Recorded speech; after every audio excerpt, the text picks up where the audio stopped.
a l'air de stabiliser au niveau des personnes qui nous rejoignent. On va démarrer tranquillement. Donc bonjour à toutes et à tous. Je suis Alix Sevier, responsable du programme Pas à pas avec Parkinson.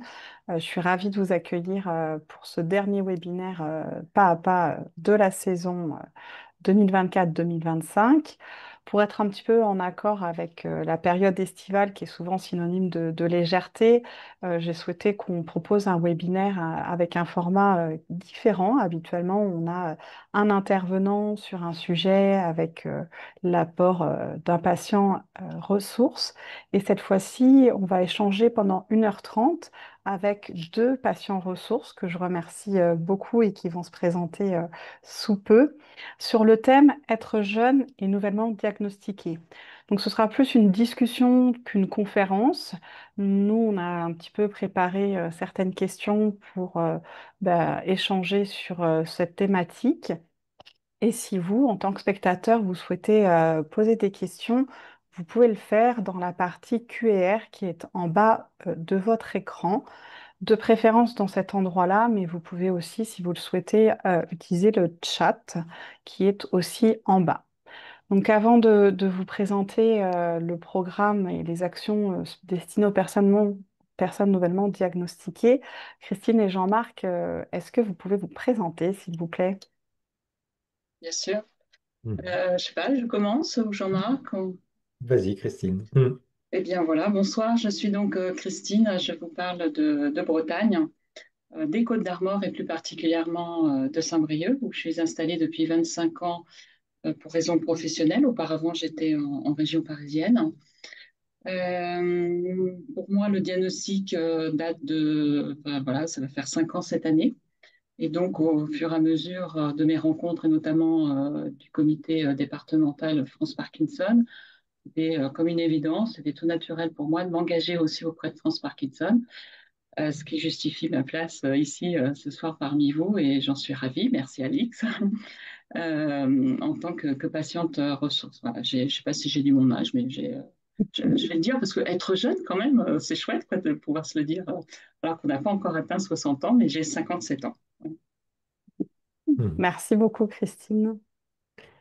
Donc, quant à moi, je suis Jean-Marc, je réside dans le département du Doubs, j'ai 56 ans. J'ai été diagnostiqué en août 2022, donc ça va faire 3 ans par rapport à cette maladie de Parkinson.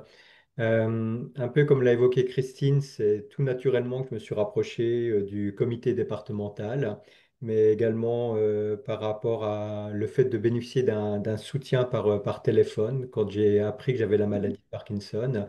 Et c'est pour moi normal maintenant de m'investir et de m'engager en tant que bénévole au sein de France Parkinson, même si, comme Christine, je suis encore en activité professionnelle. C'est vrai que ça fait plaisir d'entendre le mot jeune quand on a passé 55 ans. Super, bah merci à tous les deux. Et effectivement, ce dont vous parlez, qui correspond aux entretiens avec un patient ressource, je voulais vous le présenter très rapidement. Donc, le programme Pas à pas avec Parkinson, juste pour être sûr, vous voyez bien la slide qui s'affiche. Super. Donc, le programme Pas à pas avec Parkinson propose des actions d'information, de formation et d'accompagnement des personnes diagnostiqués de la maladie de Parkinson, et ce, dès le diagnostic. On propose effectivement, ce dont vous avez parlé tous les deux, c'est 1 à 3 entretiens téléphoniques avec un bénévole qui est donc patient ressource, qui est lui-même en proximité du diagnostic, et on aura l'occasion d'y revenir pour faire le point sur la compréhension du diagnostic et les besoins et vous orienter les personnes vers des ressources internes ou externes à l'association. On propose aussi un groupe de parole en visio qui se rejoint 1 fois par mois sur Zoom, uniquement pour les personnes dont le diagnostic a été récemment posé. On propose aussi un module de e-learning sur la plateforme d'e-learning de France Parkinson et on a aussi cette proposition de webinaire dédié sur des thématiques spécifiques pour les jeunes enfin, pour les personnes dont le diagnostic a été posé récemment. Et on propose aussi une aide financière pour l'accès à un soutien psychologique.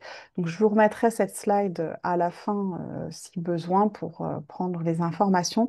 Sachez que tout est en ligne aussi sur notre site internet pour ceux qui n'auraient pas eu le temps de prendre les contacts en note. Et évidemment, on propose pour toutes les personnes malades beaucoup d'actions et d'activités, notamment celles qui sont organisées par les comités avec les ateliers collectifs à thème ou les conférences thématiques, les groupes d'échange entre personnes malades, les groupes de parole, le café Jeune Parkinson qui s'adresse aux personnes en âge de travailler et le soutien psychologique dont j'ai parlé précédemment qui s'adresse évidemment à toutes les personnes malades. Voilà pour vous présenter rapidement les actions du programme Pas à pas avec Parkinson. Et maintenant, on va rentrer dans le vif du sujet. J'avais effectivement envie de faire ce webinaire sur cette thématique jeunes et nouvellement diagnostiqués parce qu'il y a des spécificités qui vont être liées au fait d'être nouvellement diagnostiqué, mais aussi au fait d'être jeune. Donc, jeune chez nous, c'est en âge de travailler à peu près 64 ans. Donc, moi, une des premières choses voilà, que j'ai eu envie de vous demander, c'était qu'est-ce qui a été le plus difficile pour vous au moment du diagnostic? Christine, tu veux que je démarre? Comme tu veux, je... Allez, bah, j'y vais. Ça a été pour moi un moment assez paradoxal. Mais j'explique pourquoi ce terme de paradoxal. D'un côté, j'ai été soulagé de pouvoir mettre un nom sur une maladie parce que j'avais des symptômes depuis 2018. Donc j'ai été diagnostiqué en 2022. Donc il y a eu 4 ans d'errance médicale malgré les différents examens. Donc sur ce point, c'était un côté rassurant. Mais de l'autre, et très rapidement, ça m'a envahi une angoisse à l'idée d'avoir une maladie neurodégénérative et de devoir l'annoncer aussi à ma famille proche, hein. L'après-midi où j'ai annoncé, il y avait mon épouse, il y avait ma fille. Et c'est vrai que c'était un moment assez compliqué d'annoncer le fait que ce soit Parkinson et avec toutes les conséquences de cette maladie. Et c'est comme si d'un seul coup, il y avait une grosse chape de plomb qui nous tombait dessus et Hmm. qui m'est tombée dessus, bien évidemment. Hmm. Donc finalement, l'aspect émotionnel, ça a été compliqué avec la gestion d'émotions un peu ambivalentes. Et puis, on pourra peut-être en reparler, l'annonce à l'entourage, ça a été quelque chose de compliqué pour toi. Oui, ça a été immédiat dès que je l'ai su de la part du neurologue. De toute façon, j'ai voulu jouer la transparence. Mon épouse s'en doutait de toute façon. Mais c'est vrai, quand je parle de moment paradoxal, c'est vraiment un Mm. instant de dire, quand je suis rentré dans la voiture, quand je suis sorti de chez le neurologue, de dire, enfin, on arrive à mettre un nom sur une maladie. Mm. Donc ça a été le côté positif, mais très rapidement, c'est de dire, ouais, ok, Mm. mais c'est une maladie neurodégénérative, donc ça sera pas simple. Voilà. Mm. Ok. Merci Jean-Marc. Et de ton côté, Christine, qu'est-ce qui a été le plus difficile suite à l'annonce du diagnostic?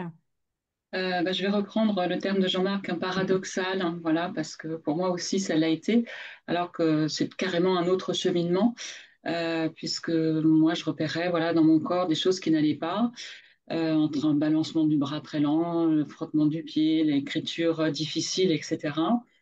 Bon, bref, je passe les détails, je me retrouve chez le neurologue. Mais avant d'aller chez le neurologue, j'ai commis l'erreur, et pourtant je sais qu'il ne faut pas le faire, c'est-à-dire que d'aller se documenter sur Internet. Et donc, je suis arrivée chez le neurologue avec l'idée d'une sclérose latérale amyotrophique. Et voilà, je rentre dans le cabinet du neurologue et très vite, il me dit, voilà, c'est Parkinson. Et presque un soulagement, quoi.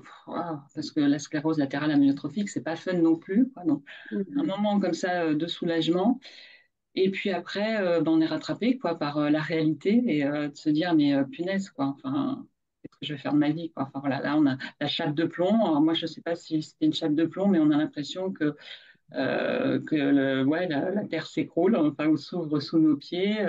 Voilà, il y a eu avant l'arrivée de chez le neuro, puis la sortie, quoi. Il y avait une vie avant, une vie après, quoi. Vraiment, Mm.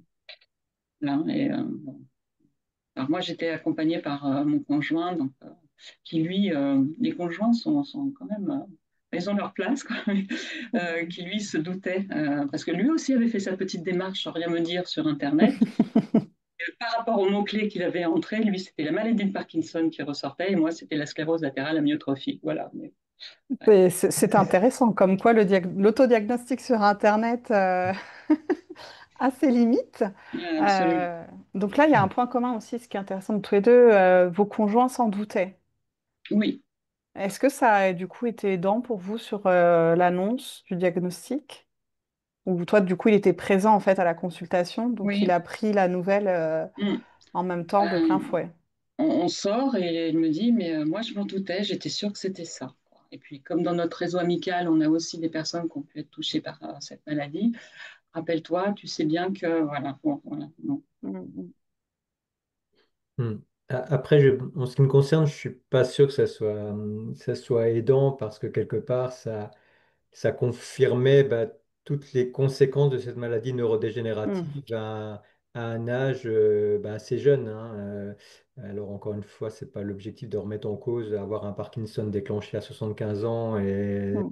après la quarantaine, mais c'est vrai qu'automatiquement, ça suscitait un questionnement et une angoisse peut-être plus forte.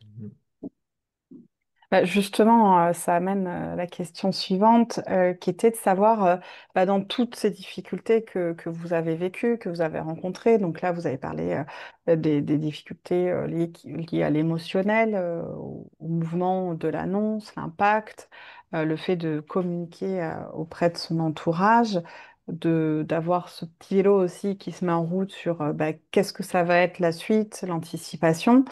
Est-ce que vous avez pu identifier, vous, quelque chose dans ces difficultés qui est particulièrement lié au fait que vous avez eu un diagnostic jeune, c'est-à-dire à moins de 60 ans? Pardon, Jean-Marc, je réponds. Vas-y, vas-y. Euh, Moi, ce qui m'a vraiment traversé l'esprit, je crois vraiment en premier, c'est punaise, mais comment tu vas faire pour le boulot, quoi. Voilà. Euh, Parce que arrivé, on approche de 60 ans, 62, on se dit bon, bientôt la retraite. La retraite, c'est chic, je vais pouvoir faire tout ce que j'ai envie de faire et ce que j'ai pas pu faire avant. Et là, on se dit, mais punaise, c'est foutu, quoi. Voilà. Hmm, Ça a été, ouais, ça a été difficile. Ouais. Je sais pas si Hmm. je hmm. réponds à ta question, Alix. Mais... Ici, ça, finalement, du coup, voilà, toi, c'était plus la projection dans la vie professionnelle. Enfin, il y avait deux choses dans ce que tu dis. C'est comment je me projette avec une maladie chronique évolutive dans ma vie professionnelle. Et le deuil peut-être à faire de la retraite, parce qu'on s'imagine tous, même si on est loin de la retraite, on s'imagine tous les choses qu'on va pouvoir faire à la retraite. Et effectivement, hein, l'annonce d'une maladie chronique, c'est un deuil effectivement à faire, c'est le deuil de l'état de bonne santé, et c'est le deuil aussi de la vie future qu'on s'était imaginé, l'état de bonne Absolument. santé. Et donc, effectivement, c'est la retraite, c'est une perspective qui est souvent questionnée quand la maladie arrive. Donc, ça répond bien. Donc, c'est spécifiquement par rapport au travail, toi, que voilà, Ouais. il y a des questionnements qui se sont faits. Mm. Hmm. Et toi, Jean-Marc? Oui, je rejoins les éléments évoqués par Christine. Je vais même utiliser un terme, c'est un peu un tsunami qui arrive du point de vue professionnel, parce qu'au moment où je l'ai appris, j'étais encore très loin de la retraite, hein, à plus de 10 ans de la retraite. Donc tout de suite, c'est de dire, mais comment je vais faire Mm. de mener, enfin, quelque part ce combat professionnel, parce que voilà, je sentais quand même certains signes physiques qui faisaient que j'avais moins d'efficience, moins de rigueur. Et puis tout de suite, en parallèle par rapport à la dimension pro, c'est aussi la dimension perso de dire ah, la peur de l'avenir, parce que si je l'ai déclenché avant 60 ans et qu'on sait que c'est dégénératif, que va-t-il se passer? Donc ça rejoint un peu la retraite. C'est vrai que on se dit la Mm. retraite, c'est un autre moment, c'est une nouvelle vie, pour profiter, pour faire plein de choses. Et puis là, c'est un petit peu un près qui tombe de dire oui, mais la retraite, ça sera comment, quoi. Donc, Mm. ça, voilà, il y a l'aspect pro, mais en même temps, tout de suite, ça ramène aussi à la réalité perso et un peu oui, la peur de l'avenir. Voilà, je suis lucide par rapport à cette maladie, sur ce qu'on sait de cette maladie et le côté dégénératif ou en tout cas chronique. Mm. Mm. Ouais, donc c'est les projections hein, qui deviennent incertaines. Ça, c'est sûr que ça fait partie des choses qui sont complexes à aborder et à gérer. Et donc, quand on est jeune, il y a cette question de la vie professionnelle. En plus, la tendance aujourd'hui, c'est pas d'aller vers une réduction du temps de travail avant la retraite. Donc, c'est sûr que c'est d'autant plus du temps à travailler avec la maladie. Et est-ce qu'il y a eu des enjeux particuliers, parce que Jean-Marc t'en parlait, par rapport à vos enfants, sur l'annonce, sur des craintes ou des questionnements qui seraient particulièrement liés à vos enfants, de votre point de vue ou du leur? Mm. Non, sur le fait de leur avoir annoncé, d'avoir joué la totale transparence, hein. Moi, j'ai deux enfants. Euh, Après, c'est plus sur le regard qu'ils peuvent porter, parce que eux-mêmes, à partir du moment où ils l'ont su, ont investigué aussi, Mm, bien sûr, sur Internet, avec toutes les conséquences qu'il peut y avoir. Donc, voilà, c'est plus cet élément. Voilà, j'ai pas caché la vérité à mes enfants. Je l'ai caché professionnellement, hein, au démarrage, hein. mhm, Mes collègues sentaient qu'il y avait quelque chose. Je disais toujours que je m'étais blessé le week-end au sport. Voilà, donc ça a duré un certain temps. Mais vis-à-vis de mes enfants, ça a été dit très rapidement, mais uniquement mes enfants. Et finalement, la sphère familiale, un peu plus éloignée, j'ai mis du temps pour en parler. mm, Alors, de mon côté, alors moi, je n'ai pas d'enfant, j'en ai parlé à mes proches. J'ai fait une sélection, on partage l'information. J'en ai parlé également à certains collègues. Euh, voilà, mais ça s'est plutôt passé sereinement. Je l'ai annoncé, j'ai dit voilà ce qui se passe. Et surtout, je veux pas de regard qui s'apitoie, quoi. Enfin, voilà, me demandez pas à chaque fois qu'on se rencontre et comment tu vas. Ça, Mm. c'est important et voilà, et c'est très bien. C'est très bien. Et il y a des fois, du coup, parmi les personnes qui connaissent ma situation, le comment ça va, la façon dont c'est posé, c'est un comment ça va par rapport à ta pathologie, quoi. C'est différent. Comment ça va? Mm. Ouais, comment ça va? Voilà. Mm. ouais. C'est un vrai comment ça va. Oui, ouais, ouais. Et ça, Mm, Ouais. je le repère facilement, quoi. Donc, mm. Finalement, là, Voir toi, une ce que... gêne, ah pardon. Non, pas de souci. Vas-y, Jean-Marc. Voir une gêne ou un évitement, soit dans l'intonation du comment ça va ou de ne pas Mm, vouloir aborder le sujet, alors qu'auparavant, il y a quelques années en arrière, on n'hésitait pas, alors que ce soit collègue ou autre personne, de dire bah, comment tu vas, etc. Et là, on sent que de toute façon, on n'ose pas. Enfin, moi, c'est ce que je ressens mm, beaucoup, même au sein de familiale. Alors, je parle pas de ma sphère proche, hein, mon épouse et mes enfants, mais très rapidement, on sent que ça peut être un évitement. C'est un sujet qui peut être trop lourd dans le comment ça va et de la manière, je lui ai dire, bah, c'est peut-être trop dur aujourd'hui, etc. Et peut-être mm, que, voilà, c'est un peu compliqué. C'est ce que je mm. ressens, en tout cas. Donc, du coup, oui, là, c'est deux partages un petit peu différents. Toi, ce que Christine, tu dis, c'est que tu l'as dit, tu as maîtrisé ta communication et finalement, voilà, ça a pu lever les incertitudes et que mm, les gens sont plutôt bienveillants et tu as posé aussi ton mm, cadre en disant, bah voilà, moi, oui, je veux pas que ce soit le cœur de nos échanges et qu'on soit absolument. dans, dans une approche qui soit trop dans la pitié ou qu'on tourne tout le temps autour du sujet. Et donc, du coup, toi, les relations à ce niveau, ça se passe très bien. Mais toi, Jean-Marc, tu dis que bah, voilà, ce que tu constates, c'est qu'il y a des gens qui sont un peu plus dans l'évitement sur le sujet. Oui, oui, et sans aucun jugement, je peux le comprendre, Mm, hein. Je serais peut-être aussi maladroit de demander à une personne comment ça va alors qu'elle est atteinte d'une certaine maladie. Donc voilà, c'est mm, vraiment sans aucun jugement. Mais c'est ce que mm, je ressens. mm. Ouais. Ok, bah merci beaucoup tous les deux pour déjà ces réponses. Euh, aujourd'hui, si vous êtes engagé bénévolement et si vous voulez en dire plus, je vous en prie, partagez plus sur votre expérience de bénévole. L'objectif ici, c'est pas de faire du recrutement de bénévoles et il n'y a pas d'injonction à transformer l'annonce de la maladie en engagement bénévole. C'est pas du tout le sens de mon propos. Mais du coup, en général, quand on arrive à cette phase d'engagement, c'est qu'il y a un cheminement qui a été fait vers l'acceptation au sens euh, théorique et psychologique du terme, qui est lié aux étapes de deuil. Donc, elles sont en ce nombre de 7. Est-ce que vous avez, enfin, plutôt, comment vous avez cheminé vers cette acceptation après le diagnostic? Comment vous êtes devenu bénévole? Je te laisse démarrer, Christine. Il y a si je peux me permettre, Annick, j'entends deux questions. Hein. C'est on, comment on est arrivé à un niveau d'acceptation, si on est arrivé ou si on n'est pas arrivé, comment on s'est engagé hein, dans cette action bénévole. En ce qui me concerne pour l'acceptation, je ne pourrais peut-être pas le positionner d'un point de vue chronologique, mais j'ai très vite été dans l'acceptation. Enfin, Hmm. de toute façon, par qui est là et enfin, voilà, ce que je me disais, c'est enfin, ce que je me dis toujours, par qui est là, tu ne peux pas faire autrement. Donc, accepte-le et c'est comme ça. Hmm. Que ton colocataire essaye de se tenir un peu tranquille. Voilà, donc j'essaye voilà, d'avoir des activités sportives, d'avoir une hygiène de vie pour faire en sorte que ça aille le mieux possible.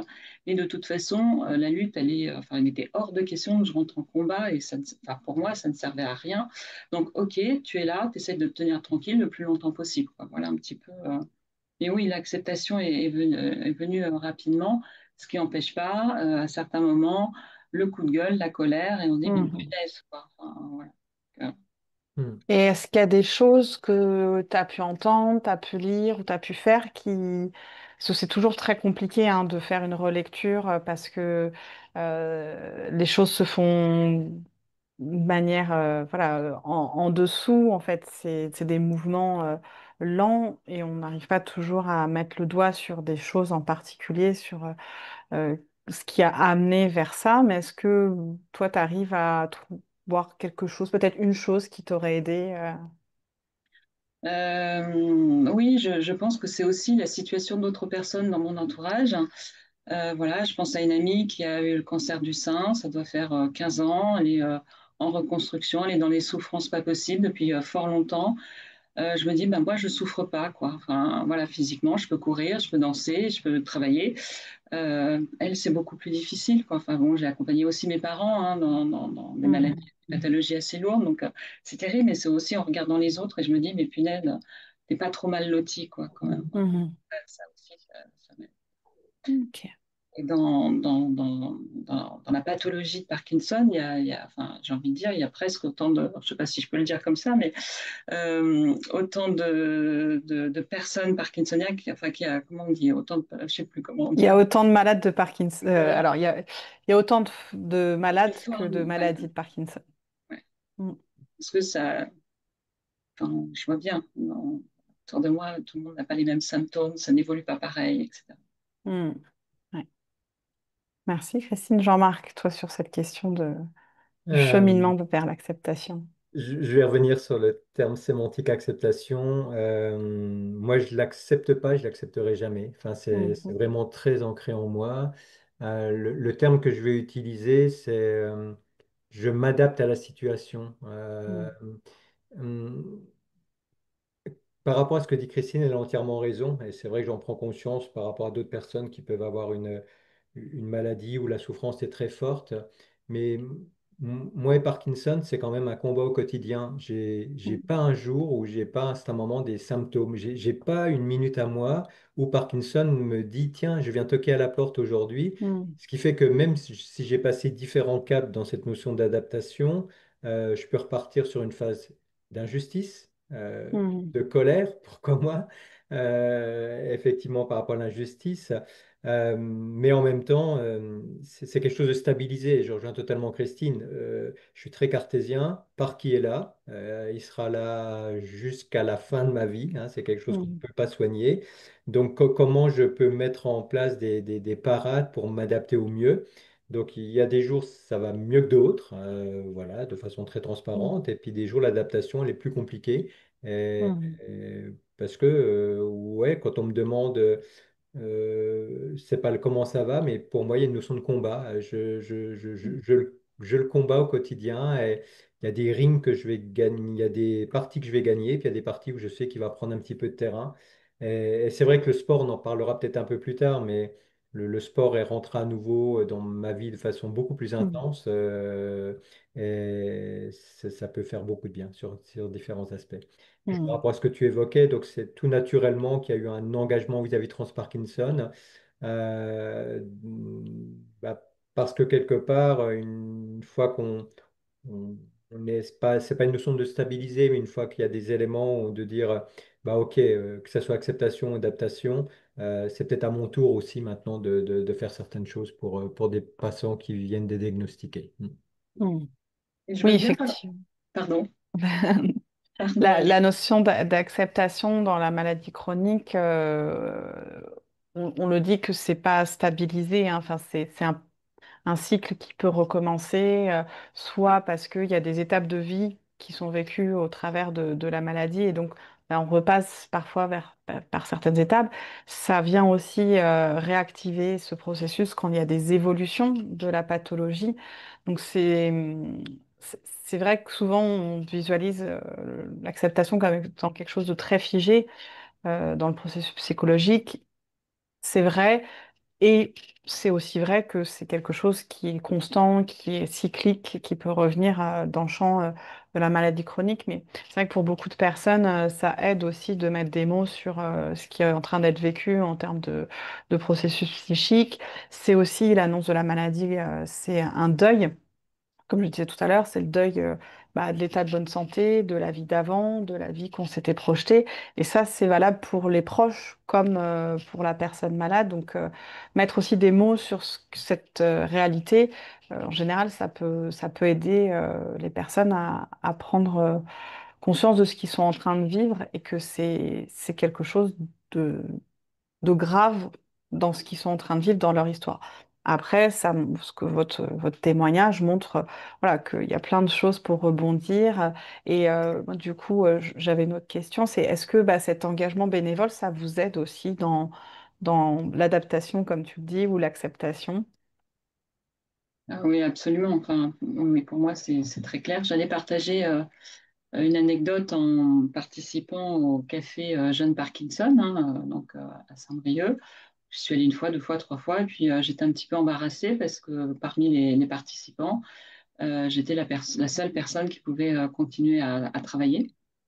Et dans l'instance, il y a donc c'est aussi animé par une psychologue, et je lui en ai parlé. Elle me dit, mais parle de ta gêne au groupe, voilà. Donc, et ma gêne, c'était celle-ci, quoi, d'être la seule en activité professionnelle, voilà, pouvant encore avoir des activités sportives, etc. Mm, Et les personnes ont vraiment à l'unanimité répondu, mais c'est super que tu sois là parce que ça nous montre bien que, effectivement, chez chacun, ça peut, enfin, chacun chemine différemment dans cette pathologie. Et bah, ça leur faisait du bien de savoir que ça pouvait exister des personnes pour qui, pour le moment, en tous les cas, euh, voilà, c'était pas trop marqué, quoi. Mm. mm. Bah, justement, il y a un témoignage là qui est arrivé depuis qu'on a commencé à discuter. Et là, je pense que le partage est à propos. C'est quelqu'un qui vient d'être diagnostiqué en avril, donc c'est tout frais, c'est tout récent. Et ce qu'elle partage, c'est que c'est compliqué aujourd'hui pour elle de continuer un travail de directrice générale qui est extrêmement stressant. Elle a aujourd'hui pas trouvé de solution, même si elle est en train de passer à 80%. Mais le 80%, et Mm. elle dit aujourd'hui, c'est sur 4 jours. Et en même temps, du coup, c'est 4 jours de 10 heures de travail. Donc, c'est vrai que par rapport à ce sujet, donc les cafés jeunes Parkinson, c'est les rencontres mensuelles pour les personnes en âge de travailler. Et là, c'est des espaces où on peut trouver des ressources, échanger. Si vous n'en avez pas dans votre département, je vais vous mettre le lien tout de suite. Vous pouvez aller voir certains qui sont en visio pour pouvoir échanger avec d'autres personnes. Je vous mettrai aussi le lien vers le livret Jeune Parkinson qui permet de trouver effectivement des éléments de réponse. Mais en tout cas, surtout ce qui est important, bah, déjà partager, et on vous entend, et de voir avec la médecine du travail, de ne pas rester seul en fait avec ces questionnements et de ne pas prendre de décision hâtive, de bien explorer vos droits, vos possibilités avant de prendre une décision, parce qu'on ne peut pas exercer ses droits si on ne les connaît pas. Donc nous, notre rôle en tant qu'association, ça va être à ce niveau-là. Donc, je vais je vais orienter vers les deux ressources. Je vais les mettre dans le chat. Voilà, pour qu'il y ait cette ressource pour la personne. Est-ce que Jean-Marc, toi, ça t'aide, cet engagement bénévole dans Oui, cette totalement. bataille? Euh, ce sont des temps d'échange réconfortants, hein. Il y a une notion d'entraide aussi, et à tout niveau, c'est utile. Enfin, très rapidement, on se comprend. Il y a une sorte de résonance. Il n'y a pas Mhm. besoin d'expliquer beaucoup de choses, parce que les personnes vivant quelque part, même si les symptômes peuvent être totalement différents, mais vivant la même maladie, ça va très rapidement résonner. Et c'est cette notion de conseil, d'entraide, euh, qui m'a été utile au moment où j'ai eu besoin de France Parkinson, et de dire, bah voilà, maintenant c'est peut-être aussi à mon tour d'aider des personnes aussi qui pourraient en avoir besoin, hein, qui viennent de diagnostiquer, parce que comme vient de l'évoquer ce témoignage, voilà, on est en activité, bah ouais, quelles vont être les conséquences au-delà des droits, au-delà de savoir la manière dont on peut se renseigner, c'est tout de suite le couperet qui peut tomber. Est-ce que je Mhm. vais pouvoir assumer mes missions, mes postes? Le fait d'en discuter avec d'autres, ça peut, le regard pluriel est intéressant. Mhm. Ouais. Donc effectivement, elle rajoute d'autres éléments de partage et effectivement, c'est important de ne pas rester seul dans. C'est normal d'être perdu, c'est normal, du coup, bah, le fait d'être perdu, ça génère de la peur, donc c'est tout à fait normal de se sentir dans ces états émotionnels et de ne pas rester seul avec vos raisonnements, de ne pas prendre de décisions hâtives et de vous renseigner. Il y a aussi l'association France Asso Santé qui a une ligne d'information sur toutes les questions de droit et des usagers du système de santé et qui est une très très très bonne ressource. Ils ont plein de fiches pratiques sur le travail. Donc voilà, France Asso Santé. Je vais mettre le lien aussi, comme ça on l'aura. Bah, merci en tout cas tous les deux sur ce point. Tu en as déjà un petit peu parlé, Jean-Marc, sur les changements. Quels sont les changements que la maladie a pu induire pour vous, l'un Euh, comme l'autre? alors, sur les changements, bah, ça va bousculer, hein. Moi, les changements, ils sont à différents niveaux et après, peut-être une vision différente. Mais changement, bah, je le répète, sur le côté professionnel. Euh, à partir du moment où voilà, il y a moins de résistance, une perte d'efficience. Ça a un impact de dire waouh, comment je déplace mon curseur professionnellement. Donc, une des réponses pour moi, ça a été de travailler à temps partiel. Donc, je suis passé d'un 100% à 70%. Et puis, à un certain moment, d'avoir joué la totale transparence vis-à-vis de mon entreprise, vis-à-vis de mon employeur. Alors, c'était lors d'un séminaire. Un séminaire, je suis dans un groupe assez important. On était 1000 personnes. Ça fait plus de 20 ans que je suis dans le même groupe.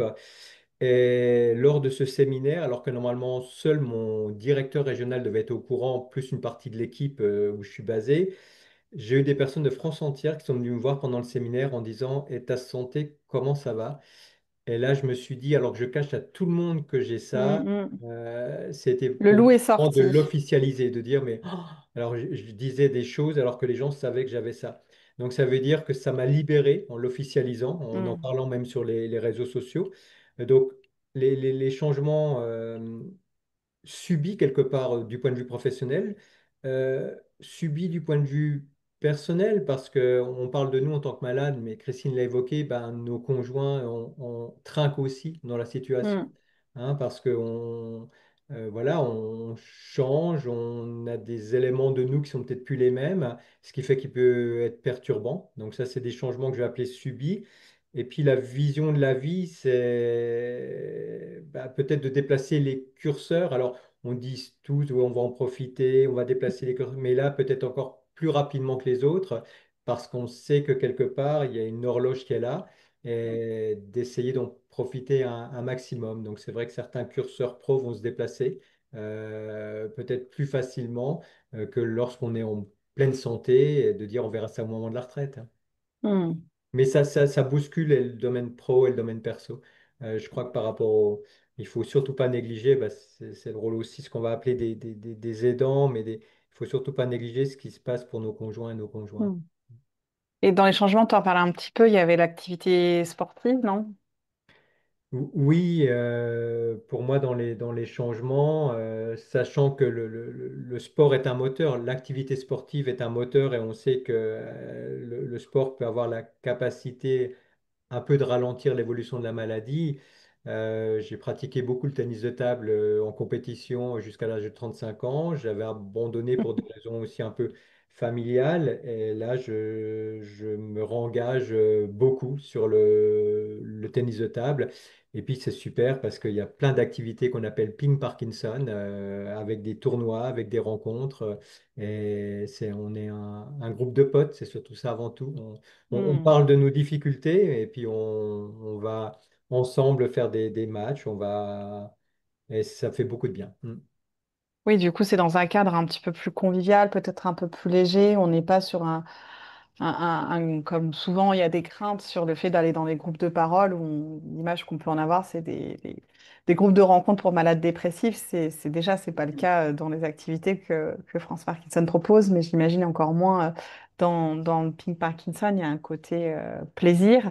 Et finalement, ce que tu disais aussi, je voulais rebondir tout à l'heure, quand vous vous engagez bénévolement, est-ce que ça vous aide le fait qu'il y ait une connivence, une compréhension qui va au-delà des mots, qui s'instaure très rapidement du fait que bah, vous partagez la même pathologie. Ça, c'est quelque chose d'important aussi. C'est reconnu effectivement de pouvoir partager avec des personnes qui vivent la même chose, hein, ce qu'on appelle les pairs, P-A-I-R-S. Donc là, j'imagine que ça aussi, c'est quelque chose que tu retrouves dans le ping-pong, cette communauté, le fait de se sentir compris dans ces difficultés. Oui, oui, parce que enfin, les professionnels de santé vont apporter une réponse plutôt médicamenteuse, hein, par rapport à l'évolution de cette maladie. Euh, Par rapport au Ping Parkinson, on a beau être en compétition entre nous. Alors, je fais de la compétition aussi avec les valides, hein. J'ai repris la compétition avec les valides et avec dans le cadre de Ping Parkinson. Et alors, les classements sont identiques? Oui, alors là, il y a un gros travail en cours entre France Parkinson et la Fédération française de tennis de table. Mais on a beau se combattre lors de l'Open de France, par exemple, au niveau de Parkinson. Ce qui est génial, c'est qu'il y a une bienveillance entre nous, c'est-à-dire dès Hmm, qu'on sent un signe pendant un set où l'autre ne se sent pas bien, on va tout de suite être bienveillant, que quand je fais de la compétition avec les valides, hmm, eh ben, au contraire, les valides vont profiter de ce moment quelque part de difficulté pour mettre des points. Donc il y a une vraie scission. Alors voilà, hmm, on est une bande de potes avant tout et on échange tout au long de l'année et on sait qu'on a des étapes, on a des rendez-vous, on a des tournois à venir et oui, c'est super. Alors il n'y a hmm. pas que le ping, hein, il y a plein d'autres activités sportives, bien évidemment. Moi, je parle du ping parce que c'est un sport que j'aime bien, que j'aimais bien et que j'aime bien. Voilà.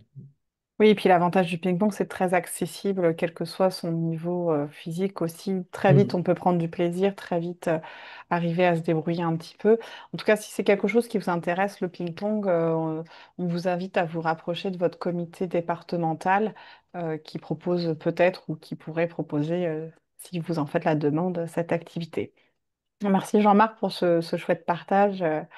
Euh, Et c'est super classement au ping-pong. Toi, Christine, qu'est-ce que la maladie t'a amené à changer dans ta vie? sur les deux plans, hein, au niveau perso et au niveau pro, hein, bien sûr. Alors, au niveau professionnel, eh bien, c'est d'oser dire non. Voilà, et on a l'impression que ça va créer un tollé, puis non, ça se passe très bien, quoi. Il suffit de dire non, et voilà. Alors, quand je dis il suffit de dire non, je fais un peu schématique, mais non, là, c'est pas possible, et ok, c'est pas possible, quoi, voilà. Hein.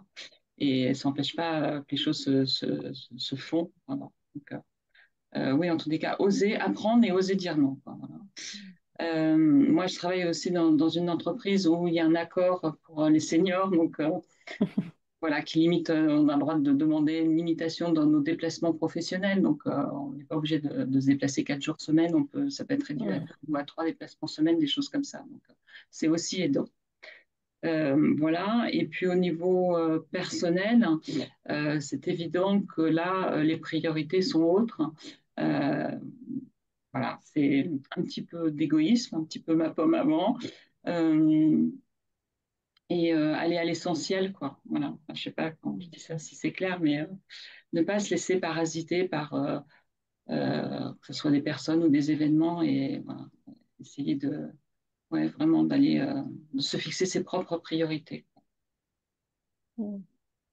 Oui, donc tous les deux, c'est à la fois des aménagements concrets, pratico-pratiques dans le travail.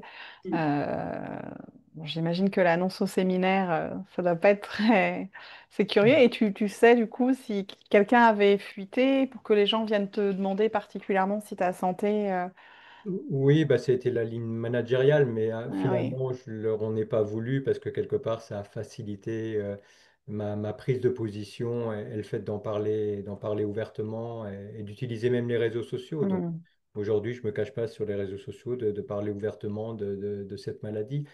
Et puis quelque part, je me sens mieux parce que quand je suis amené à être en déplacement face à des entreprises, toujours la peur quelque part, le regard porté sur moi, si un symptôme vient se déclencher à un moment donné, bah là, l'information est visible, donc j'y vais Mm. plus facilement et plus rassuré. Mm.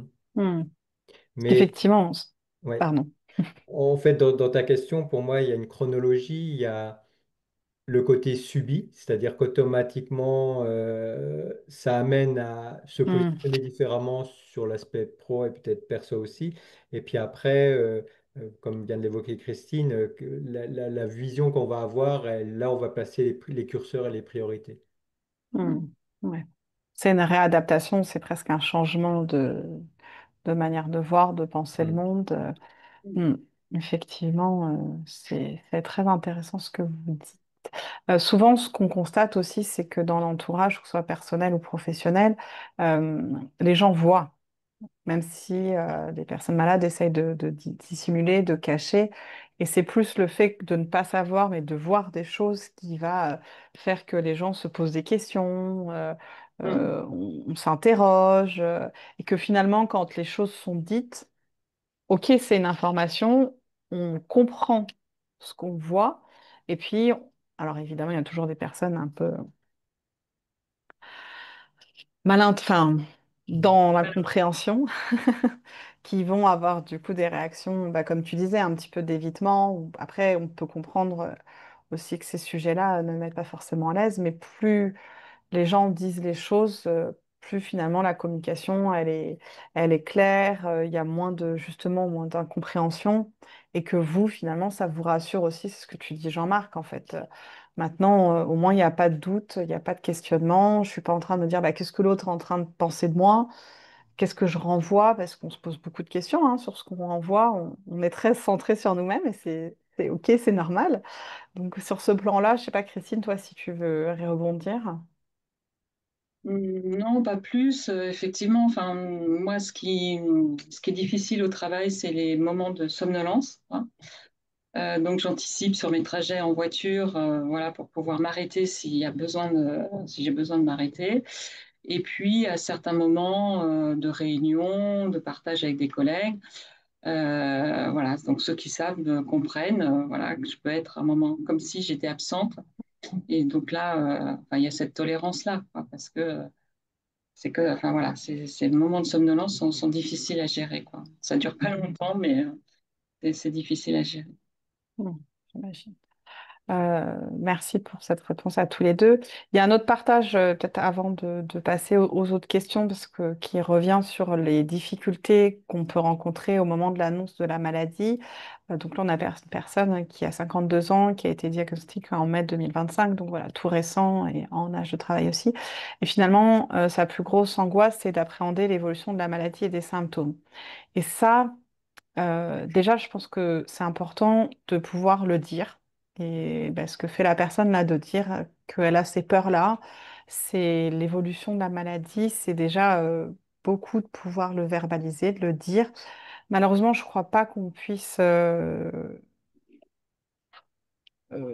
pas s'en débarrasser, mais en tout cas, c'est quelque chose qui est inhérent avec le concept de maladie chronique. C'est cette épée de Damoclès au-dessus de la tête, encore plus quand c'est une maladie chronique qui est évolutive. Ça fait partie de la complexité de vivre avec une maladie chronique. Donc voilà, c'est pas très positif une fois que ça s'est dit, ça fait partie des difficultés qu'on a.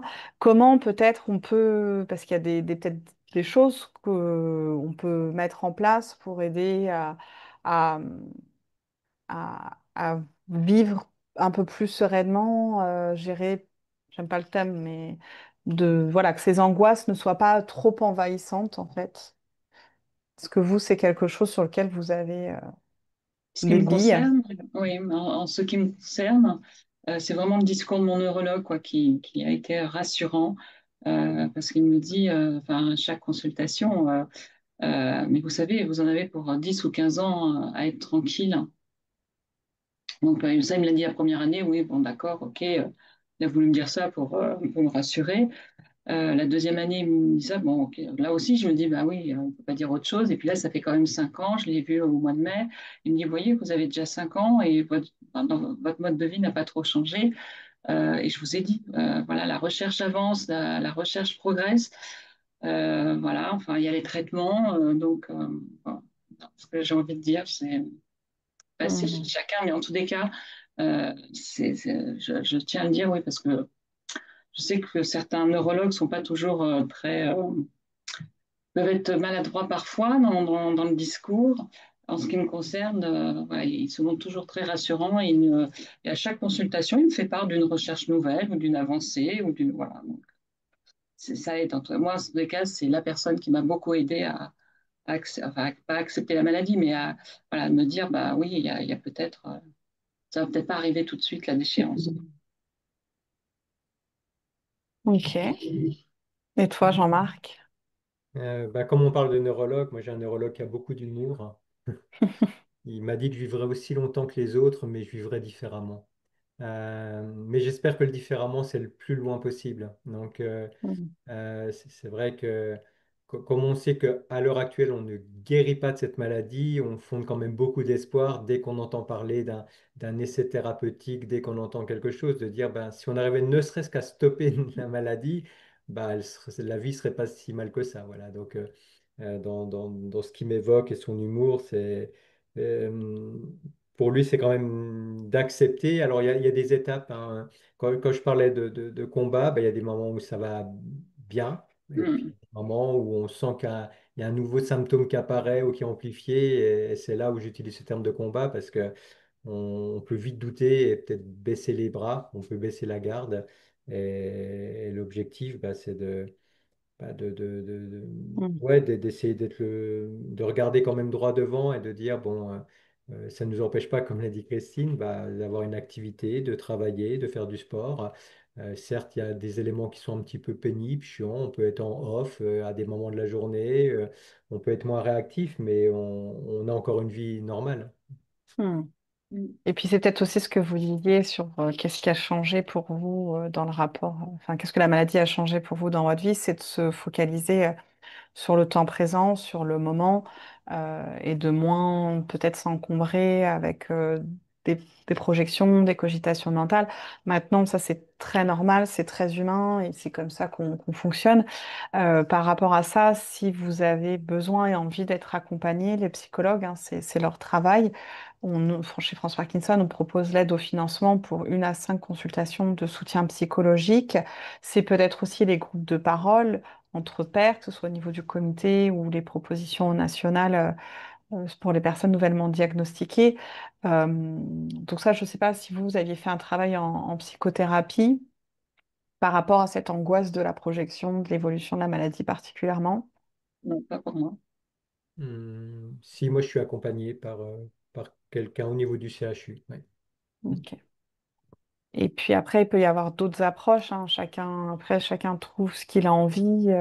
Mais effectivement, bah, l'activité physique, ça aide à revenir au temps Hmm. présent, ça aide à libérer plein de choses très positives. La méditation aussi, c'est peut-être quelque chose que bah, vous pratiquez. Ça Mm. peut aider aussi sur les ruminations, la cogitation mentale. Mais encore une fois, hein, c'est normal d'avoir ces inquiétudes, ces angoisses et de pouvoir les partager dans un espace sécurisé, c'est déjà un premier pas qui peut vous aider à mieux l'accepter, si on peut le dire. En tout cas, à vivre plus sereinement avec cette angoisse, parce que je suis pas sûre qu'on accepte l'angoisse. Mais en tout cas, l'objectif, c'est plus de vivre plus sereinement avec ces angoisses. Christine, tu disais oui à la méditation, c'est ça? Oui, oui, oui, oui. Oui, oui, ça aide beaucoup. Voilà, parce que c'est un espace et un temps pour moi, quoi. Enfin, tout à l'heure, je crois que je parlais savoir un petit peu être égoïste et penser à soi. Mais oui, c'est important, quoi. Enfin, voilà, plutôt que de se laisser embarquer par différentes choses, de pouvoir se dire, ben, voilà, chaque jour, je prends un certain temps pour moi et personne ne vient me déranger. C'est C'est important, d'autant plus que voilà, le sommeil est perturbé, donc voilà, c'est un peu un rituel le soir. Mm. Eh ben, super, merci pour ces petites billes, ces petits tips. Euh, Est-ce aussi une des questions qu'on avait évoquées, c'était parce que quand on vit, en général, il y a des choses qui nous animent, il y a des choses qui nous portent, et c'est ce sur quoi on peut se reposer aussi quand on est en difficulté, en souffrance ou qu'on a des doutes et que c'est important de pouvoir identifier ça, qu'est-ce qui vous anime, qu'est-ce qui vous porte et vous donne envie de continuer au quotidien. Et donc vous, qu'est-ce qui vous porte dans ce quotidien avec la maladie, finalement, parce que tous les deux, vous avez utilisé le terme de combat.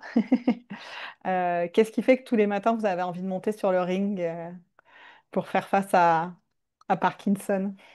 Et pas de lapsus pour faire ça face à France Parkinson.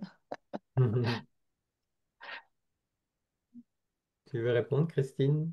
Volontiers, enfin, c'est la vie, quoi, parce que la vie est malgré tout, la vie est belle, quoi. Enfin, c'est le matin, ouvrir sa fenêtre, écouter les oiseaux, voir le soleil se lever. Enfin, voilà, j'ai cette chance-là. Donc, tous les matins, je vous assure, j'ouvre ma fenêtre, j'entends les oiseaux, je les écoute et je regarde le soleil se lever, quoi. Ça, c'est fabuleux, comme aller marcher pieds nus dans l'herbe ou aller, parce que je suis pas très loin de la mer, j'ai cette chance-là, voilà, d'aller marcher au bord de l'eau. Enfin, et c'est sur des moments, des petits bonheurs simples comme ça, ou partager un moment avec un ami, avec son conjoint, avec son chien.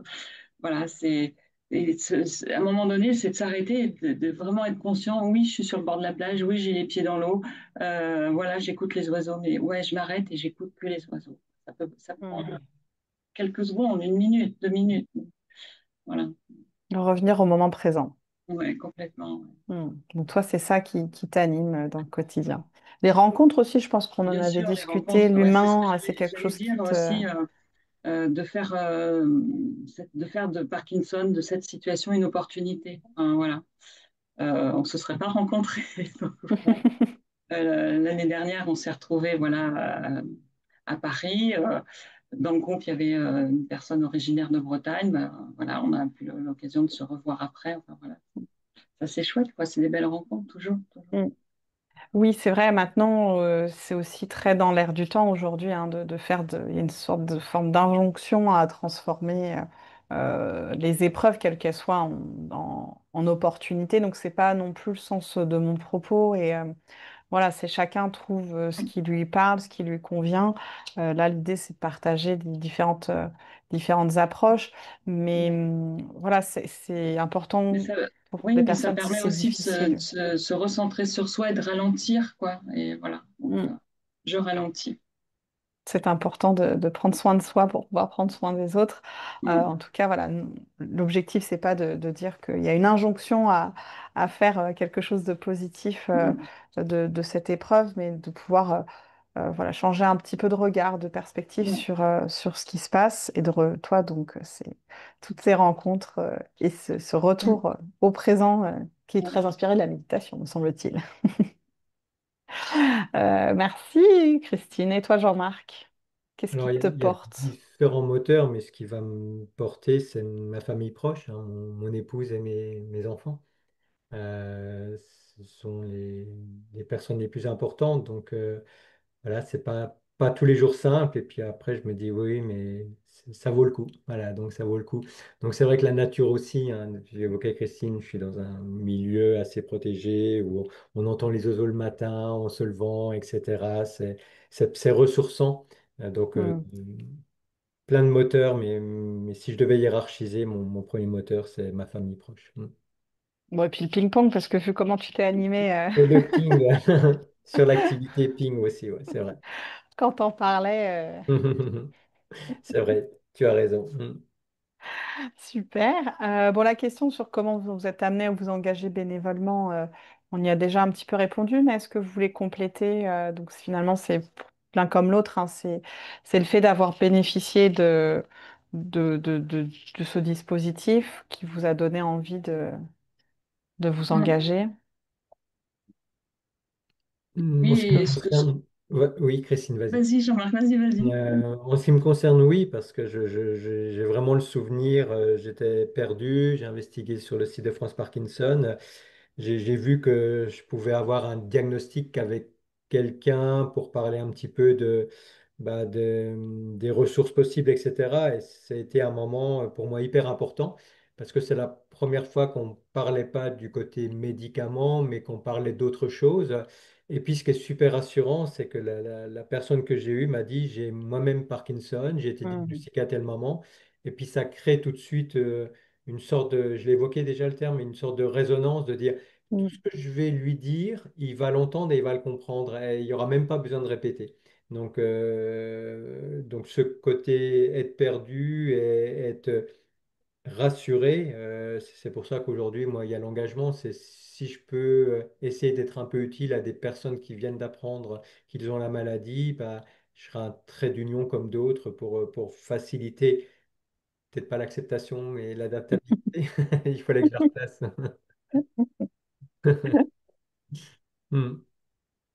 Je Bon. rebondis sur un terme de Jean-Marc, la résonance, bien évidemment. Enfin, euh, il y a quelque chose, même si nos proches sont très à l'écoute et très, très, très bienveillants. Euh, alors, je n'arrive pas à le nommer, mais il y a quelque chose de différent dans l'écoute. Et voilà, cette question de résonance, effectivement, elle est là. Moi, c'est le mot accompagnement. Enfin, tout simplement, Mhm. toute ma vie professionnelle a été faite autour de cette notion d'accompagnement, hein, quand j'étais éducatrice spécialisée, formatrice, aujourd'hui consultante. Et puis l'accompagnement aussi de mes proches, hein, puisque voilà, j'ai aussi notamment mes parents accompagnés dans des pathologies lourdes. Enfin, bref, et tous ces moments vécus où j'ai senti, enfin je repense, là je vais renommer mes parents, mais où ils ont été seuls dans la maladie. Enfin voilà, et là je me suis dit c'est juste pas possible, ça c'est voilà. Mhm. À mon tour de m'engager, c'est évident dans. Encore une fois, je ne recrute pas, mais si ça vous intéresse, vous pouvez me contacter en privé si vous êtes justement dans les 10 premières années de la maladie et que vous avez envie de vous engager bénévolement. On est toujours à la recherche de nouveaux patients ressources pour s'engager sur ce programme. Et bah, merci beaucoup pour ces éléments de précision. Avant de passer aux questions, parce que là pour l'instant j'ai partagé plutôt les témoignages qui étaient au moment sur la thématique et on a déjà une question qu'on pourra aborder. J'avais bah, une dernière chose à vous demander. C'est En 3 mots, qu'est-ce Aïe, que aïe, vous aimeriez partager aux jeunes nouvellement diagnostiqués? En 3 mots. l'exercice difficile des trois Ouais. mots. Vous avez le droit de les expliquer après. Hmm.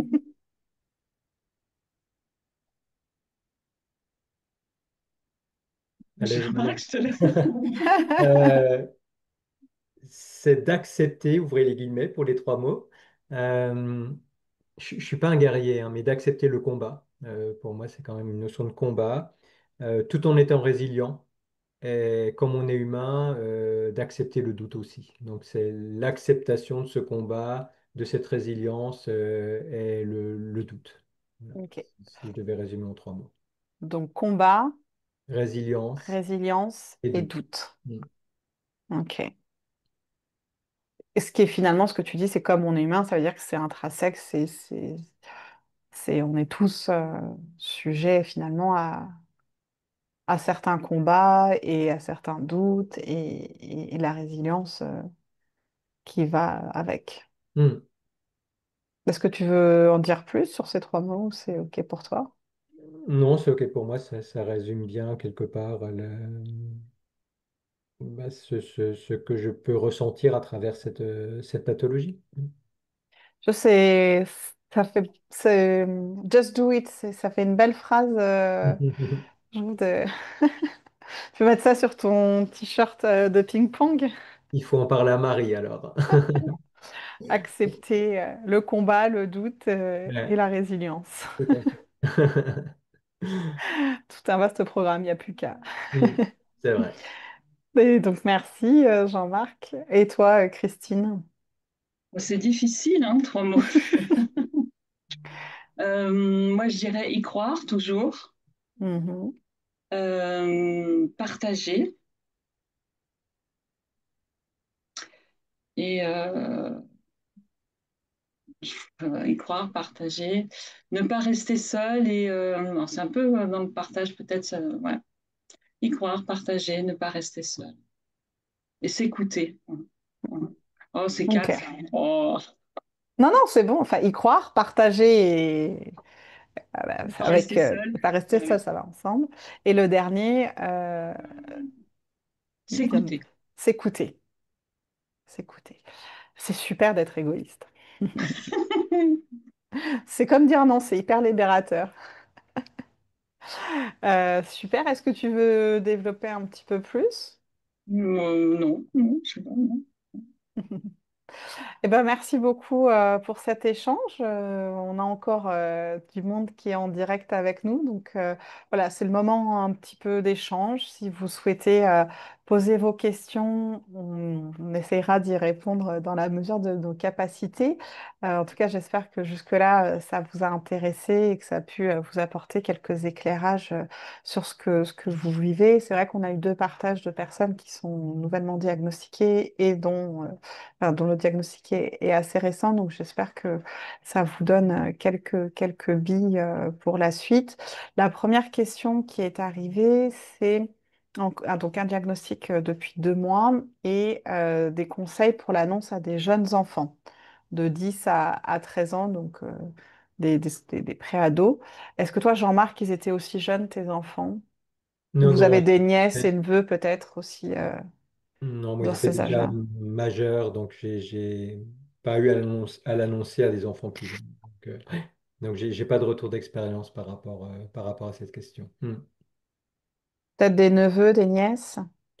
Oui, mais qui sont tous majeurs aussi. Donc, Hmm. ouais. Et toi, Christine?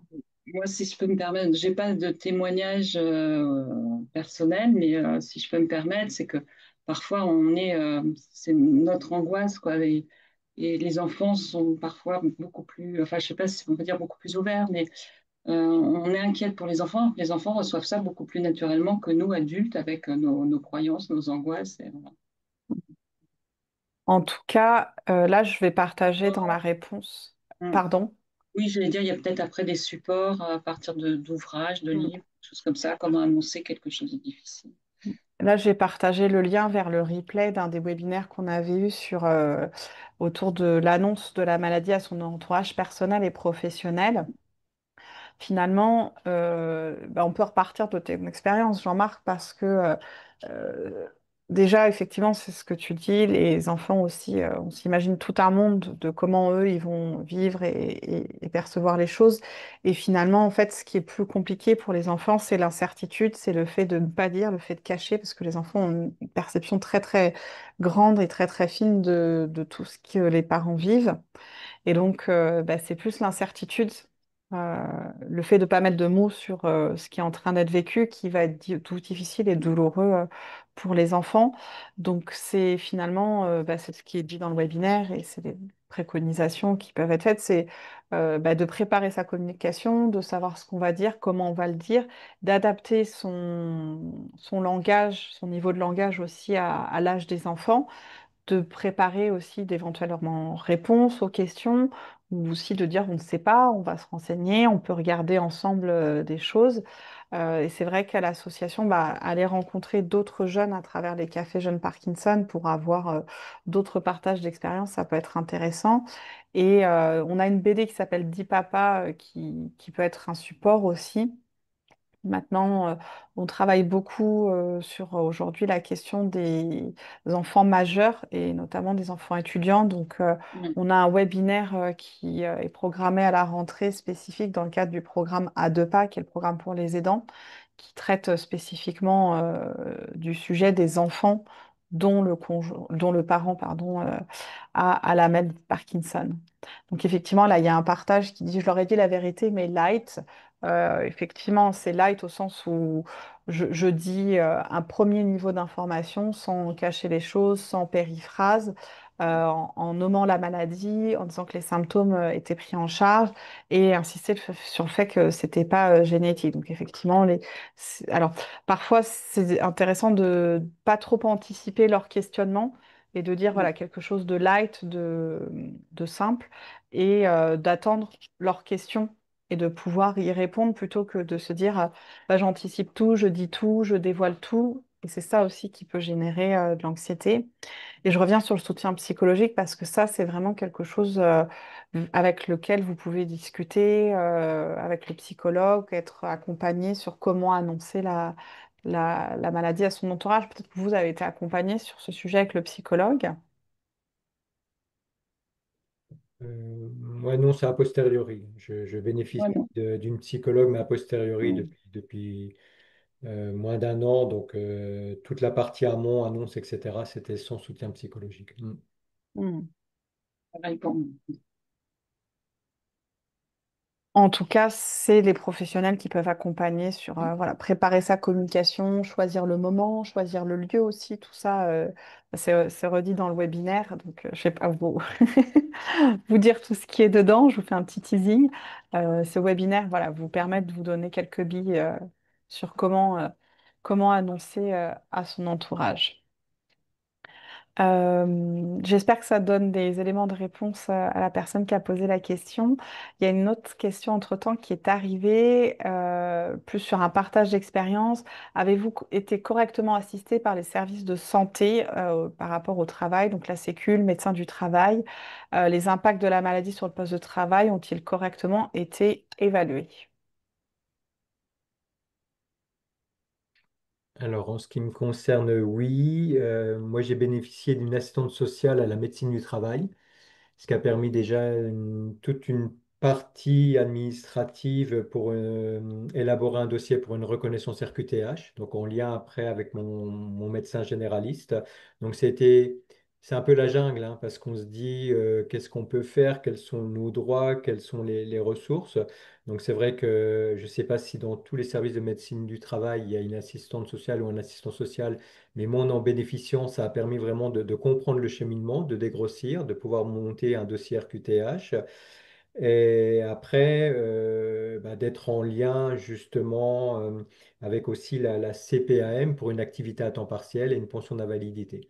Donc ça s'est déroulé finalement assez facilement, même si ça a mis un an et Mm. demi, mais assez facilement grâce à l'aide par rapport à la question en tout cas de la médecine du travail. Et sur la deuxième partie de question, il s'avère que moi, j'ai eu l'occasion de changer de poste avant même que j'annonce ma maladie parce que je faisais énormément de déplacements professionnels, hein. J'intervenais sur 4 départements, directement dans des entreprises, beaucoup de prises de parole en public, hein, jusqu'à 50, 100 personnes, voilà.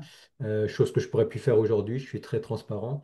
Mais j'ai eu un changement de poste quelque part avant même Mhm. d'avoir annoncé ma maladie. Donc c'est ce qui m'a permis de réduire certes mon activité, mais en même temps de continuer à travailler. Mhm. Donc j'ai pas eu besoin de négocier un nouveau poste, j'ai pas eu besoin effectivement d'apporter d'autres arguments. Après, bon, la reconnaissance RQTH, j'ai joué la totale transparence aussi avec mon entreprise. Donc on a le choix de pas en parler. Moi j'ai décidé de parler de ma maladie et de cette reconnaissance RQTH au sein de mon service RH. Mhm. Alors, je ne sais Ok. pas si ça répond à la question. Si, si, ça répond, et on va écouter Christine sur cette réponse, sachant que voilà, tous ces dispositifs sont très différents d'une région à l'autre, et que bah, la qualité de l'accompagnement dépend aussi des personnes, et que voilà, c'est pas toujours aussi optimal, mais par contre, quand même, et c'est ce qu'on retrouve un peu partout, et c'est ce que tu dis, hein, il y a une question de j'ai dû aller chercher les infos, j'ai Mm. dû aller m'informer. Voilà, les choses ne se font pas toutes seules, si on peut le dire comme ça. Donc, Christine, sur ce point-là, si tu veux réagir. Au niveau de mon travail, pour l'instant, rien n'a changé. Donc, voilà, j'ai pas fait de démarche particulière, si ce n'est effectivement m'adresser à la MDPH pour ma reconnaissance, ma RQTH. Pour le moment, voilà, j'en suis là. Parce que pour le moment, au niveau professionnel, voilà, mon Hmm. poste, voilà, je peux rester à mon poste à 100%. Après, c'est sûr que ce qui est pas simple, c'est que aujourd'hui, bah, tous les dispositifs d'adaptation du travail, c'est des dispositifs qui sont plus pensés, envisagés sous l'angle du handicap moteur, et que bah, la maladie chronique, la maladie de Parkinson, il y a des handicaps moteurs, mais pas que. Il y a aussi bah, voilà, les questions de somnolence, etc. C'est pas toujours simple de pouvoir se faire une représentation de qu'est-ce que je peux demander comme un aménagement. Donc, c'est peut-être intéressant de partir déjà, bah, voilà, qu'est-ce que je peux faire aussi, ça c'est important de toujours revenir sur ce qu'on peut faire, et qu'est-ce que je peux faire différemment aussi, parce que bah, peut-être qu'avec des adaptations, on peut continuer à faire. Et qu'est-ce que je ne peux plus faire? Et d'échanger avec la médecine du travail et d'autres personnes qui sont passées par cette situation pour trouver quels aménagements seraient le plus adaptés possible. Ça peut être aussi des échanges avec des ergothérapeutes quand bah, il y a des questions aussi d'assises, d'outils souris, clavier qui soient plus Mm. adaptés. Alors, c'est important ce que tu viens d'évoquer, Alix, parce que moi, j'ai pu bénéficier d'un bureau assis debout et à titre professionnel et à mon domicile, ce qui est super aidant. Là, par exemple, je suis pas assis depuis 1 heure et demie, je suis en position debout et ça se voit pas forcément. Ça se voit pas du tout. Est-ce que ça devrait être, en fait, que l'on ait Parkinson ou pas, tout le monde devrait pouvoir bénéficier d'un bureau assis debout.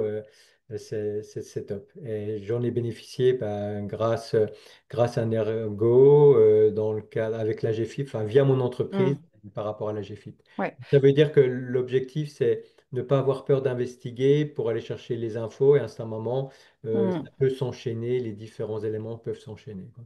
Ouais, ça c'est si on a fait Mm. la demande de la reconnaissance de qualité du Mm. travailleur handicapé, qui est la RQTH. Mm. Il y a deux autres questions. Comment tu avais fait pour être en lien avec la CPAM? Mais je pense que ça se fait, ça c'était pour ta pension d'invalidité. Alors, c'est le médecin du travail qui a anticipé. Alors, j'étais en mi-temps thérapeutique, donc j'ai eu un mi-temps thérapeutique à 60% pendant presque un an.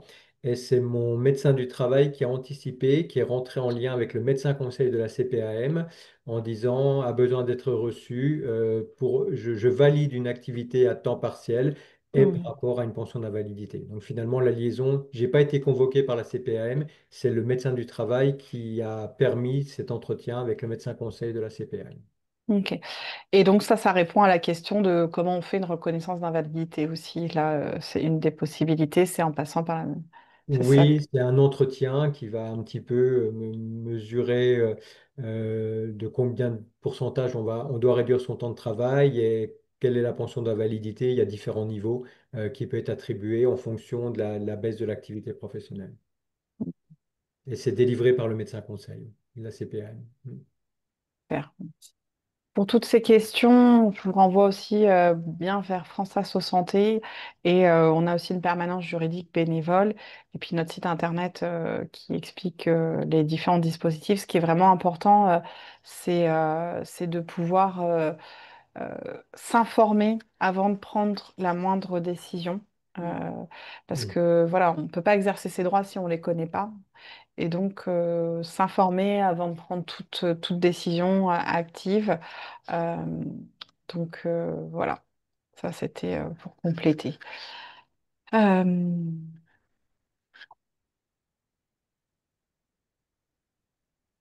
alors, il y a un témoignage un peu long qui est arrivé. Donc, je ne sais pas si vous voulez rajouter quelque chose le temps que j'en prenne connaissance.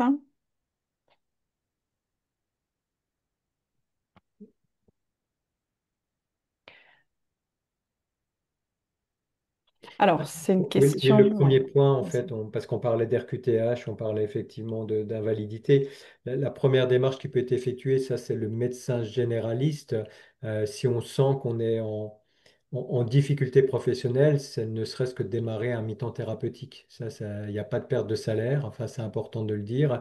Et ça permet de temporiser pour vérifier si le taux d'activité va bien. Enfin, moi, c'est ce qui m'a permis un petit peu d'établir ça pour après rentrer dans une démarche d'un temps partiel et d'une pension d'invalidité.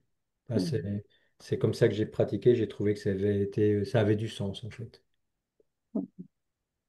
Ok, merci beaucoup.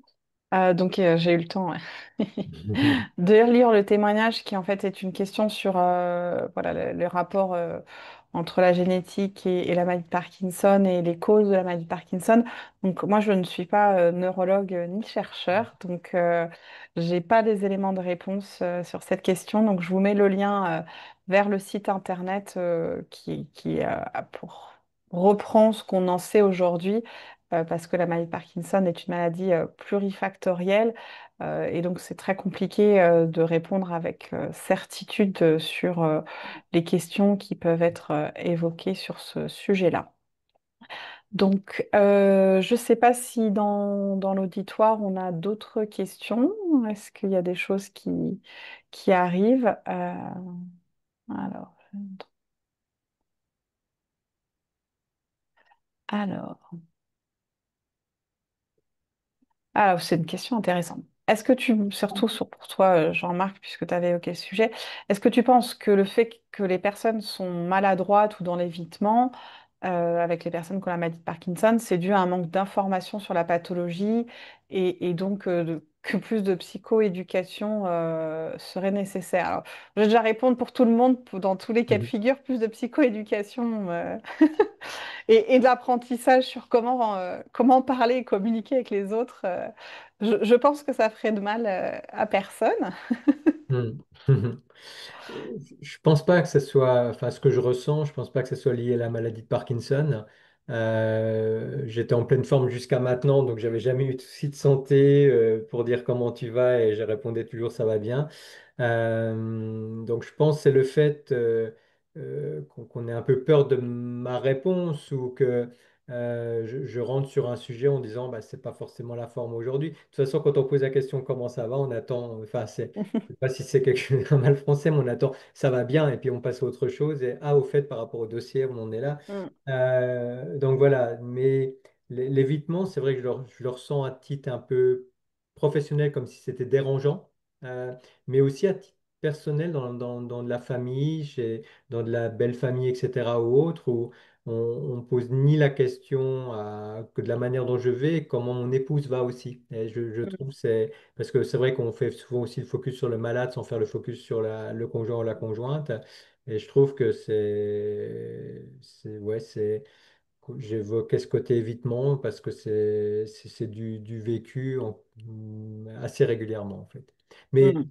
c'est pas lié pour moi à la maladie de Parkinson. Je pense que toute personne étant malade peut à un certain moment de sa vie sentir qu'il y a un évitement, on n'ose pas demander comment tu vas. Et je peux le comprendre, hein, je l'ai dit tout à l'heure, c'est pas du tout un jugement.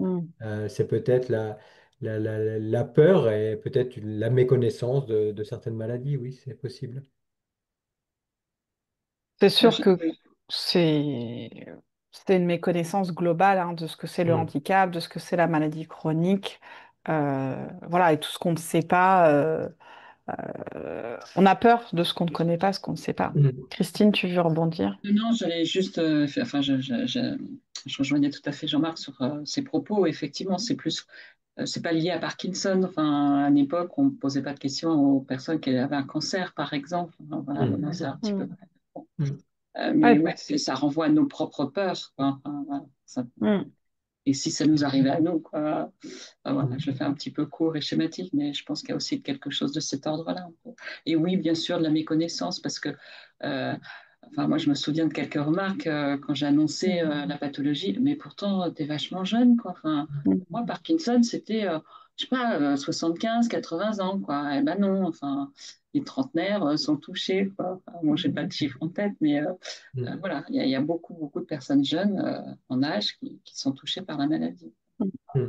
C'est important ce que vient d'évoquer Christine, hein. Quand on l'annonce à quelqu'un, c'est souvent le réflexe, je le mets entre guillemets, mais oh, putain, Mm. est-ce que tu es jeune pour avoir cette maladie? Ouais. Pour moi, c'est une maladie des vieux qui tremblent.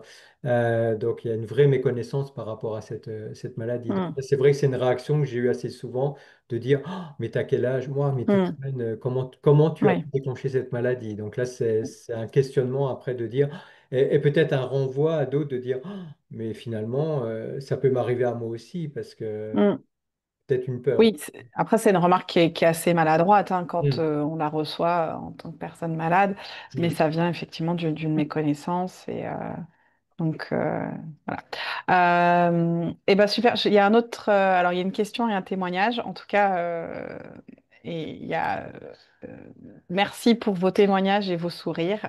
J'admire. Bon, tout ça c'est préparé aussi, donc ça aide à être détendu et faire ça mm, aussi de manière dans la bonne humeur. Après, il y a des moments plus compliqués, donc voilà, c'est chacun fait du mieux qu'il peut au moment où il est face à ses difficultés. En tout cas, voilà, si ça vous fait du bien, c'est l'essentiel. Et il y a une question qui est, je ne pense pas qu'on puisse y répondre, c'est de savoir est-ce qu'on peut continuer à enseigner à terme avec cette maladie. Je pense que personne ne peut y répondre. C'est propre à chacun. Comme on disait, il y a autant de formes de maladies qu'il y a de malades de Parkinson. Ça va dépendre, voilà, dépendre de tout à chacun.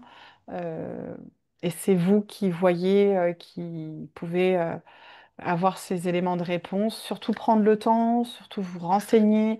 Voilà, de ne pas faire les choses précipitamment et de pouvoir anticiper aussi. Bah, parfois, c'est vrai que euh, c'est pas simple, évidemment, hein, d'ouvrir la réflexion de ce qu'on disait tout à l'heure. Il y a les angoisses liées à l'évolution de la maladie. On ne sait pas comment ça va évoluer. Donc ça, c'est très inquiétant, très angoissant, l'incertitude.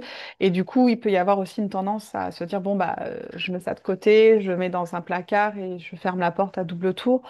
Donc, en même temps, ça, c'est pas forcément très utile parce que peut-être que d'anticiper, de réfléchir, c'est ce qui vous permettra bah, de faire des transitions, de vivre les choses plus sereinement, d'adapter les choses. Donc, voilà, je suis désolée du coup, c'est une réponse, une non-réponse, mais c'est à vous de trouver vos clés, vos cheminements. Je vois qu'il y a quelqu'un qui lève la main, malheureusement, on ne peut pas vous donner la parole, donc si vous voulez partager, je vous invite à le faire dans le chat. Euh, voilà, en tout cas, il y a des remerciements qui arrivent pour nous remercier tous les trois et dire que les témoignages sont aidants. mm, Voilà. Il nous reste quelques minutes. Je sais donc voilà, s'il y a encore une question qui arrive ou deux, on la prendra avec plaisir. En tout cas, la personne qui a levé la main, je vous invite à la poser dans le espace QR ou dans le chat. On va se laisser encore quelques secondes. Et est-ce que vous voulez réagir sur ce que j'ai dit voilà, la personne qui nous questionne, est-ce qu'on peut continuer à enseigner avec la maladie de Parkinson? On peut poser la question pour tous les métiers. Mm, Enfin, voilà, mm, c'est mm. en fonction de l'évolution, quoi, hein. Mm. Que ce soit enseigné, que ce soit, je sais pas, peu importe le métier, mais ça va dépendre de chacun et de l'évolution de la maladie chez chacun et chacune. Oui, et de bien se connaître, parce que comme l'a évoqué Christine, on sait que dans une journée, il peut y avoir des périodes, ce qu'on appelle off, où on va être un peu plus éteint que par rapport à des périodes en étant actif. Donc ça veut dire que quand on identifie, moi quand je Mm. sens que cette période vient, bah, de pouvoir réagir pour continuer à exercer. Donc alors peut-être qu'il y a des métiers qui peuvent être interdits, hein, des métiers très dangereux, qui nécessitent une attention permanente, je sais pas, sur la conduite d'engins spéciaux, etc. Autre. Et encore, je suis pas un spécialiste sur le sujet. Ça, c'est la médecine du travail qui va Voilà, c'est la pouvoir médecine du évaluer travail, et évoquer éventuellement s'il y a besoin mais c'est propre à une- chacun. Et je pense que si on connaît bien ces cycles aussi, si on se connaît bien, ça ne nous empêche pas, on le voit, Christine ou moi-même, de continuer de travailler et d'exercer encore. Et on connaît plein de monde qui continue de travailler en ayant Parkinson. Donc, c'est plutôt positif. Mm. Ouais. Bah, merci beaucoup. Alors, il y a une question qui arrive sur est-ce qu'on peut continuer à conduire avec la maladie de Parkinson? Donc, je suis en train de chercher voilà, toutes les infos pour vous les partager parce qu'il y a la réponse. Alors, nous, on ne peut pas vous dire si vous, spectateur anonyme, vous pouvez continuer à conduire parce qu'on n'est pas médecin. Mais oui, la maladie de Parkinson n'empêche pas de conduire. Maintenant, il y a quand même des spécificités et je vous renvoie vers le site internet de France Parkinson, notamment par rapport au permis provisoire. Est-ce que vous voulez en dire deux mots là-dessus? Moi, je veux bien prendre la parole. Oui, j'ai fait la démarche. Donc, j'ai eu un permis provisoire de 2 ans, un premier cycle de 2 ans. Et mes 2 ans étaient passés, j'ai eu un nouveau rendez-vous, donc c'est un médecin agréé, hein, par la préfecture. Et c'est peut-être particulier, mais il m'a redonné un permis à vie. Donc, je pense que c'est peut-être un peu atypique. Alors, je ne sais pas s'il y a d'autres cas, parce qu'en règle générale, j'avais pensé que par rapport à l'arrêté, hein, de 2022, on ne pouvait avoir que des permis provisoires. Donc, période de 2 ans où j'étais pas trop bien, j'avais des symptômes. Et comme j'ai consulté, j'avais plus beaucoup de symptômes. Il m'a dit, bah, le médecin m'a dit, il n'y a pas de raison, je vous remets un permis à vie. C'est mon expérience, je ne sais pas. Hmm. Moi, j'ai pas d'expérience parce que je ne voulais pas faire cette démarche et là, j'ai changé d'avis, je veux la faire, donc ça va être un peu, c'est l'inconnu pour l'instant pour moi, quoi. Ce sujet est vaste et complexe Voilà. et je vous renvoie Hmm. vraiment sur le site internet pour que vous puissiez vous faire votre propre opinion sur la démarche. Alors, il y a une dernière question qui est arrivée, mais est-ce que la micrographie peut s'améliorer avec des traitements ou un accompagnement? Là, c'est plutôt les orthophonistes qui vont pouvoir aider à travailler sur ça. Je vous mets le lien vers la pochette parcours de soins qui est sur notre site internet qui permet de retrouver tous les professionnels de la maladie de Parkinson et ce pourquoi on peut les solliciter, les faire intervenir. Donc c'est important aussi au démarrage de la maladie d'être bien au clair sur le parcours de soins et voilà quels sont les interlocuteurs vers qui vous orientez et à quel moment vous orientez avec ça. Je renvoie aussi vers les webinaires qu'on a déjà fait. On a fait un webinaire dernièrement sur l'intérêt de la kiné en début de pathologie. Donc je vous renvoie vers ce point-là. Voilà, puis on a des témoignages sur la conduite. Est-ce que vous souhaitez rajouter quelque chose? En tout cas, on a des remerciements qui arrivent pour les échanges. Mm. Ben, merci Alix pour l'organisation de ce webinaire. Et merci à Christine également pour son témoignage, hein. Et merci à tous les participants.